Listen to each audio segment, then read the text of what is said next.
21वीं सदी में बदल जाएंगे इंसानी जिंदगी के मन। क्या आप सोच सकते हैं शक्कर के दाने बराबर मशीन में सिमट सकती है दुनिया की सबसे बड़ी लाइब्रेरी की सारी जानकारी? क्या आप तसव्वुर कर सकते हैं ऐसी मशीन का जो आपके जिस्मानी सेल्स के अंदर दाखिल होकर बीमारी के जिम्मेदार जरासीम को खत्म कर सकती है? जी हाँ, अब आपकी उम्र दराज की तमन्ना भी पूरी हो सकती है, क्योंकि ये सदी है नैनो तकनीक की। ये है नैनो की नेमत।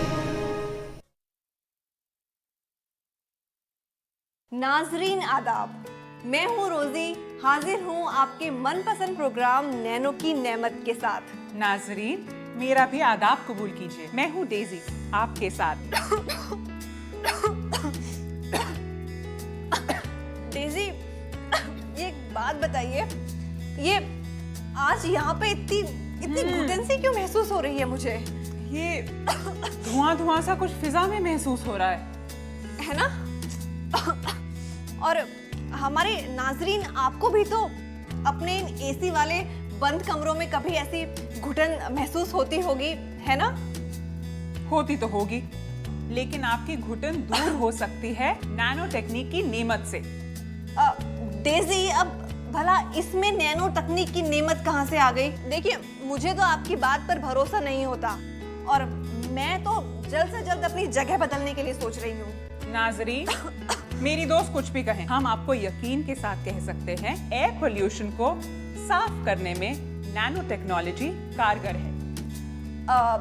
डेजी, जब आप इतने दावे से कह रही हैं, तो क्या मुझे ये भी बताएंगी कि इस माहौलियाती आलूदगी को दूर करने में आपकी ये नैनो तकनीक भला कैसे मदद करेगी? बहुत अच्छा सवाल पूछा रोजी। चलिए, आपको और अपने नाजरीन को अब मैं दिखाती हूँ नैनो टेक्नोलॉजी के नेमत के राज। एयर पोल्यूशन के में भी नैनो मटेरियल का बहुत यूज़ है। जैसे कि अगर हम इस तरीके के नैनो मटेरियल को अपनी कारों में ही लगाएं, जिससे कि जो कार में जो ख़राब गैसें निकलती हैं वो बाहर ना निकलें और साफ़ हवा बाहर निकले, तो गैस के भी पोल्यूशन को यूज़ करने में नैनो मटेरियल का काफ़ी इस्तेमाल किया जा सकता है।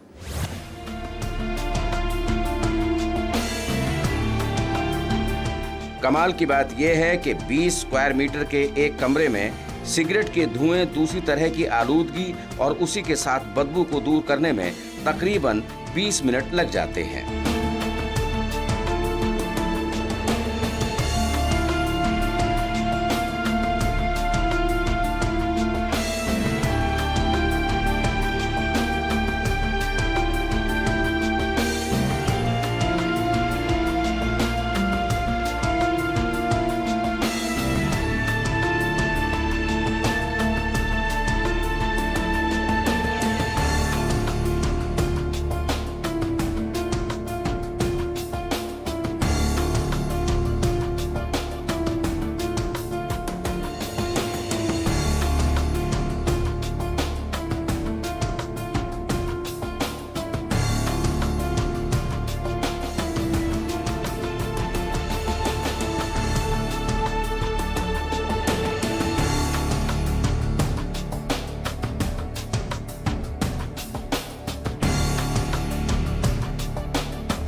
दरअसल फोटो कैटलिस्ट पेंट की तकनीक काफी नई है। अमेरिका के लॉरेंस बर्कले नेशनल लेबोरेटरी के जरिए 2008 में किए गए एक रिसर्च से पता चला कि इसके जरिए बंद कमरे में फॉर्मल्डेहाइड की मिकदार बढ़ जाती है, जिसे बेहतर बनाने की कोशिश की जा रही है।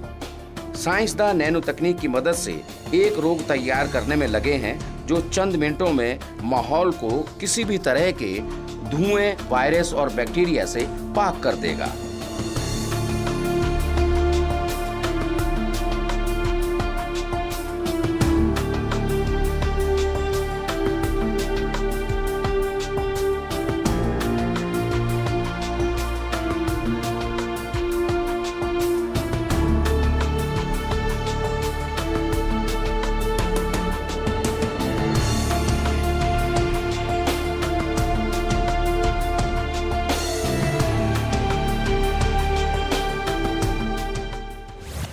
सर्टेनली रिमूव कर सकते हैं, लेकिन इसमें सिगरेट क्योंकि जलती है और उसका धुआं हवा में मिल जाता है, तो इसको करने के लिए आपको काफ़ी जगह लगाना पड़ेगा या एक आदमी को अपना मास्क लगाना पड़ेगा। आई थिंक ये थोड़ा इम्प्रैक्टिकल होगा। मान लीजिए कि किसी एक डेजिग्नेटेड एरिया में कोई सिगरेट पी रहा है, वहाँ पर हम अपना नैनो मटेरियल लगा करके उसको एब्जॉर्ब कर सकते हैं, जिससे कि बाकी लोगों को कोई तकलीफ नहीं हो।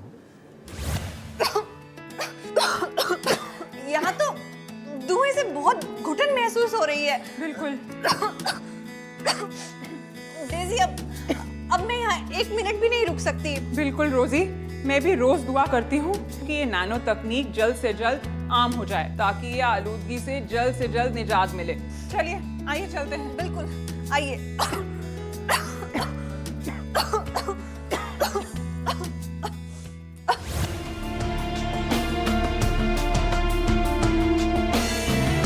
दरअसल नैनो टेक्नोलॉजी में मॉलिक्यूल और एटम दर एटम काम करने की सलाहियत होती है, जिससे बड़ा स्ट्रक्चर भी तैयार किया जाता है और इस स्ट्रक्चर की अलग ही नायाब खूबी और काम होता है।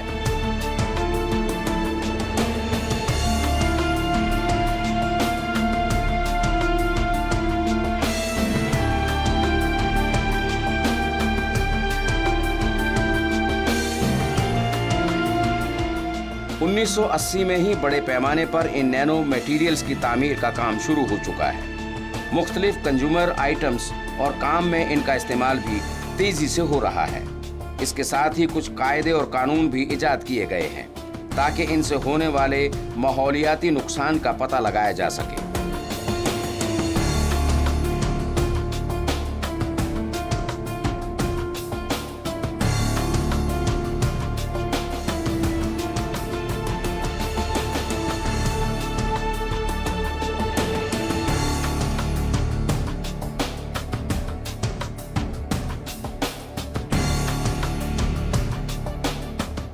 कई नैनो मटेरियल ऐसी ताकत रखते हैं कि इनसे होने वाले माहौलियाती नुकसान का अंदाजा लगाया जा सके।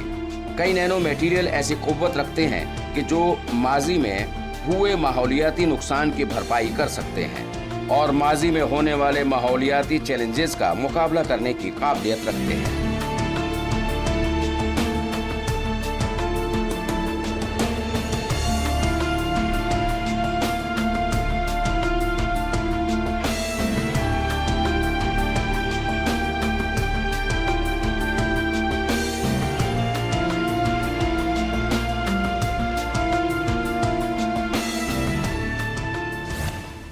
नैनो पार्टिकल्स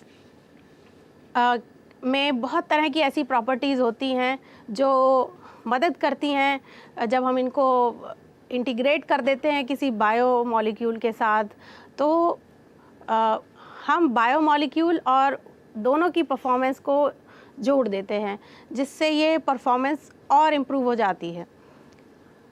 और मैं ये कहना चाहूँगी यहाँ पर कि ना कि हम सिर्फ कैंसर डिटेक्शन पे काम कर रहे हैं, हम एनवायरमेंटल मॉनिटरिंग पर भी काम कर रहे हैं, पेस्टिसाइड्स की डिटेक्शन पे काम कर रहे हैं। जैसा कि हमने बहुत जगह पढ़ा है कि पेस्टिसाइड्स का उपयोग ख़ास तौर से डेवलपिंग कंट्रीज़ में बढ़ता ही जा रहा है, जिसके ऊपर कोई चेक नहीं है और उसको चेक करने के लिए हमें सैंपल लैब भेजना पड़ता है।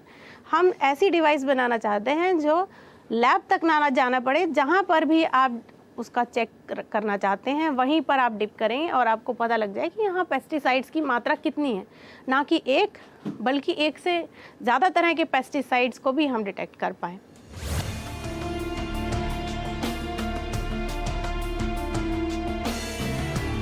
हालांकि नैनो तकनीक में मौजूदा प्रोडक्ट और प्रोसेस से माहौलियात को नुकसान को कम करने की सलाहियत है। इसके लिए नई तकनीकें भी इजाद कर ली गई हैं। इस तकनीक की तस्दीद एनर्जी के ज़राए के डेवलपमेंट में अहम किरदार है। इससे कम कीमत और आलूदगी से पाक एनर्जी की पैदावार की जा सकती है। इससे कम कीमत और आलूदगी से पाक एनर्जी की पैदावार की जा सकती है, जिससे कोयला और तेल वगैरह पर इंसानों की डिपेंडेंसी नहीं रहेगी।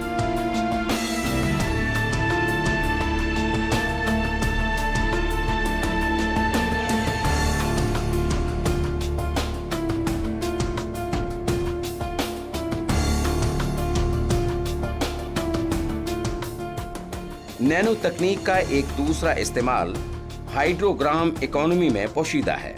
कई साइंसदां और माहिरीन हाइड्रोजन को मुस्तकबिल का ईंधन मानने लगे हैं, क्योंकि ये आसानी से पानी में मौजूद है और रिवायती ईंधन की तरह आलूदगी वाला नहीं है, और नैनो डिवाइस से पानी से इसे हासिल किया जा सकता है। इसकी कीमत भी कम होगी और लिक्विड हाइड्रोजन का इस्तेमाल गाड़ियों में आसानी से किया जा सकता है।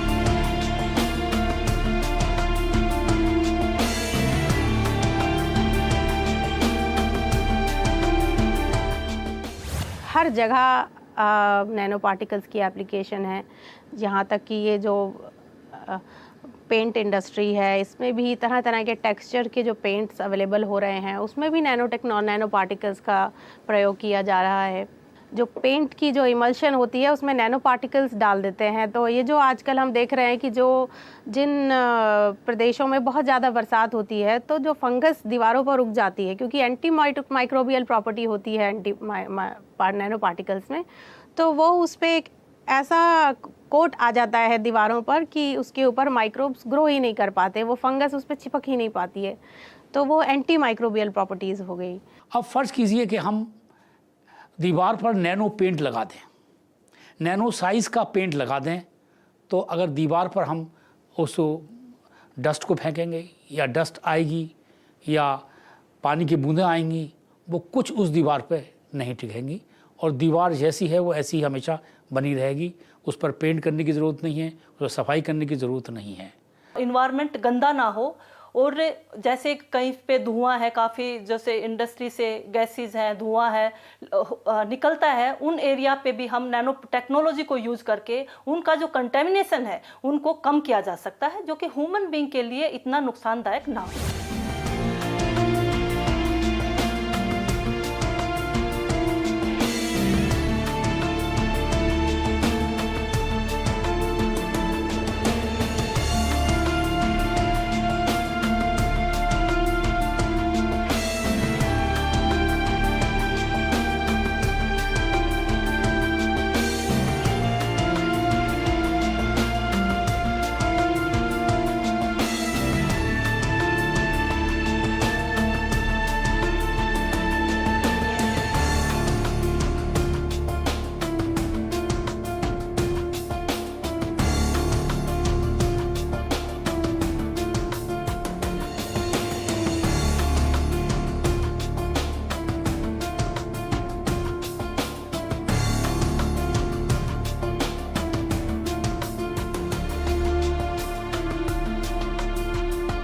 नैनो तकनीक के प्रोडक्ट का इस्तेमाल हाई कैपेसिटी वाले लाइट सिस्टम जो क्वांटम डॉट्स पर मबनी है किया जा सकता है।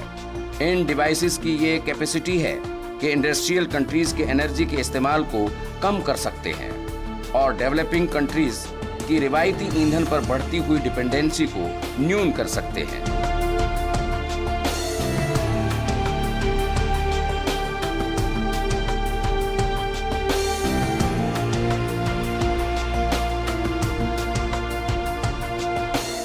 कार्बन नैनो नली की झिल्लियों में ऐसी कुव्वत रखते हैं कि वो मौजूदा कीमत को 75% कम एनर्जी का इस्तेमाल करके कम कर सकते हैं।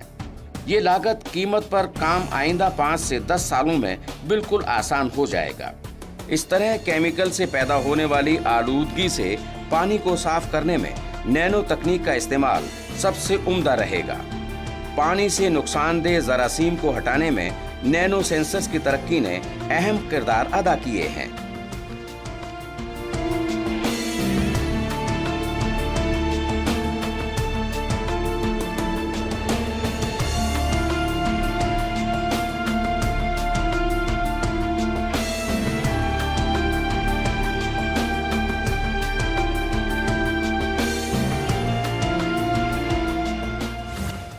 कार्बन नैनो ट्यूब एक तरह के ग्रेफाइट की एक सिंगल शीट अगर रोल होकर एक सिलेंडर के रूप में नैनो, जिसका डायमीटर नैनो रेंज में आता है, उसे हम कार्बन नैनो ट्यूब बोलते हैं।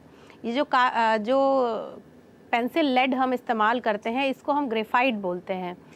ये ग्रेफाइट कार्बन की लंबी बिछी हुई शीट्स की स्टैक होती है। It is a stack of carbon sheets. So अगर वो एक शीट रोल कर एक सिलेंडर के रूप में आ जाए उस सिलेंडर का डायामीटर नैनो लेवल पर हो, तो हम उसे कार्बन नैनो ट्यूब बोलते हैं। और कार्बन नैनो ट्यूब, जैसा कि मैंने कहा, किसी भी पदार्थ को अगर हम नैनो स्केल पर ले जाते हैं तो उसकी प्रॉपर्टीज़ में अस्वाभाविक चेंज आ जाता है। तो वही कार्बन नैनो ट्यूब्स, ग्रेफाइट जो वो प्रॉपर्टी नहीं शो कर रहा था, कार्बन नैनो ट्यूब्स के उसमें आते ही चेंज कर देता है। इस पर भी हमने काम किया है। हमने यूरिक एसिड डिटेक्शन पे काम किया है, जिसमें हमने यूरिकेज एंजाइम इस्तेमाल किया था। जब हमने उसको कार्बन नैनो ट्यूब्स के साथ क्लब किया तो जो एंजाइम की प्रॉपर्टीज़ थी उससे वो 66 गुना ज़्यादा इम्प्रूव हो गई। तो ये इम्प्रूवमेंट हमें जब मिली तो हमने इस काम को आगे बढ़ाया और आज की समय में हम इस काम को और भी आगे बढ़ाने की कोशिश कर रहे हैं कि ना कि सिर्फ हम यूरिक एसिड डिटेक्ट करें, बट हम ऐसे ब्लड पैरामीटर्स को भी इस्तेमाल करें जो यूरिक एसिड के साथ साथ कोलेस्ट्रॉल, ग्लूकोज, इन सबको एक साथ डिटेक्ट कर पाए। नैनो टेक्नोलॉजी में बहुत तरह के पदार्थ इस तरह के हैं जिनको हम इस्तेमाल कर सकते हैं, ना कि सिर्फ उन माइक्रोब्स की डिटेक्शन को, पर बट ऑल्सो उनके बढ़ते हुए संक्रमण को। जैसा कि nano particles anti microbial properties भी, कुछ तरह के nano particles anti microbial properties भी होती हैं। तो अगर हम उसको किसी पानी में या किसी में मिला दें तो वो उनकी बढ़ते हुए संक्रमण को भी रोकने में मदद कर सकता है।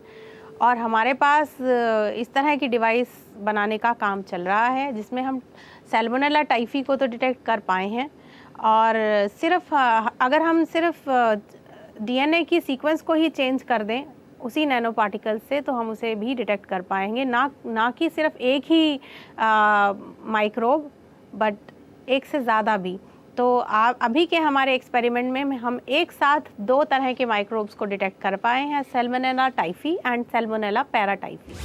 डेज़ी, ज़रा सोचिए कि अगर किसी दिन समंदर का सारा पानी इस्तेमाल करने लायक हो जाए, या फिर उस पानी से हाइड्रोजन निकाल कर उसका इस्तेमाल हम गाड़ियों या दूसरे ईंधन वाले कामों में करने लगे, तो ज़रा सोचिए कि पूरी दुनिया का रंग कितना बदल जाएगा ना। मैं समझ सकती हूँ। उस दिन तो ये दुनिया और भी रंगीन हो जाएगी। बस यूं समझ लीजिए, कोई वाटर बॉटल ही नहीं खरीदेगा। बिल्कुल डेज़ी, लेकिन डेज़ी, हवा की आलूदगी ये भी तो एक बहुत बड़ा मसला है ना। रोजी, मुझे ये नहीं समझ आ रहा, ये जो नैनो फिल्टर्स हैं, ये हवा की सफाई में कैसे काम करते होंगे? वैसे ये सोचने वाली बात है ना? अभी दिमाग पर ज्यादा जोर डालने की जरूरत नहीं है ना। आइए हम आपको भी और अपने नाजरीन को भी ये कमाल दिखाते हैं। चलिए। देखिए, एरोसोल जो होता है बहुत छोटे छोटे पार्टिकल्स होते हैं। जैसे कि एक आप कोई धुआं देखें तो एक उनमें छोटे छोटे पार्टिकल्स होते हैं, लेकिन आपको अलग अलग नहीं दिखाई देते हैं, एक धुआं बना हुआ दिखाई देता है। तो जब हम किसी भी मटेरियल को एरोसोलाइज कर देते हैं, छोटे छोटे पार्टिकल्स में एक गैस के रूप में बना देते हैं, एक धुएँ के रूप में बना देते हैं, उसको हम एरोसोल बोलते हैं।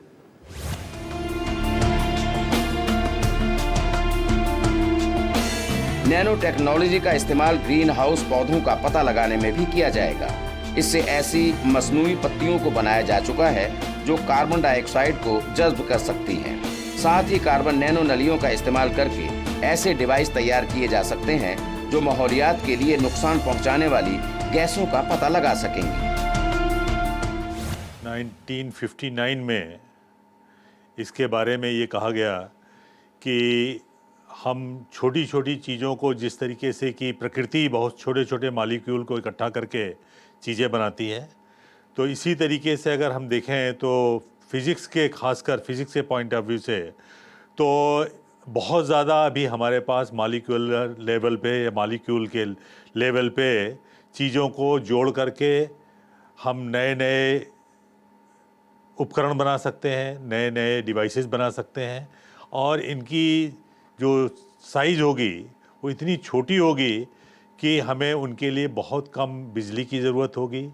उनको बनाते समय जो प्रदूषण होता है, ये गंदगी निकलती है, वो भी कम से कम निकलेगी, जिससे कि वातावरण बिल्कुल जिस तरीके से कि नेचर अपनी चीज़ें बनाती है और कोई गंदगी नहीं पैदा करती, जो भी उसको एनर्जी की ज़रूरत है वो सारे के सारे का उपयोग करती है और मैक्सिमम रिटर्न उसमें से देती है, उस तरीके का कर सकते हैं। तो डेजी, आपने देखा ना कितने कमाल की तकनीक है। मान गई मैं तो, बहुत कमाल की तकनीक है। मतलब अब हम अपने घरों में ऐसी खिड़कियां लगा सकते हैं जो सर्दी में गर्मी और गर्मी में सर्दी का एहसास दे। बिल्कुल। और डेजी, आज के समय में ये जो नैनो सेंसर्स, ये नैनो नालियाँ और ये नैनो डिवाइसेस, ये तो वाकई में ही कमाल के हथियार हैं जो कि पूरी दुनिया का रंग ही बदल देंगे। और ये जो नैनो डिवाइसेस हैं, ये भी तो कमाल के हथियार है ना। और आपको नहीं लगता कि इन डिवाइसेस के जरिए पूरी दुनिया का रंग ही बदल देंगे? बिल्कुल। वैसे नैनो सेंसर्स, नैनो नलियाँ और नैनो डिवाइसेस लग कमाल के हथियार रहे हैं। और नैनो फिल्टर्स, उन्हें कैसे भूल सकते हैं? वैसे मैं नैनो नली के बारे में सोच रही थी, ये कैसे तैयार होती होगी? डेजी देखो, नैनो नली की तामीर के बारे में भी हम बात करेंगे, लेकिन हमारे अगले एपिसोड में, क्योंकि अभी हमारा वक्त खत्म हो रहा है और हमें अपने नाजरीन से अभी इजाजत लेनी पड़ेगी। हाँ रोजी, आपकी बात वाजिब है। फिर मिलेंगे नई तलाश के साथ। आज के लिए हमें दीजिए इजाजत। खुदा खुदा हाफिज। हाफिज।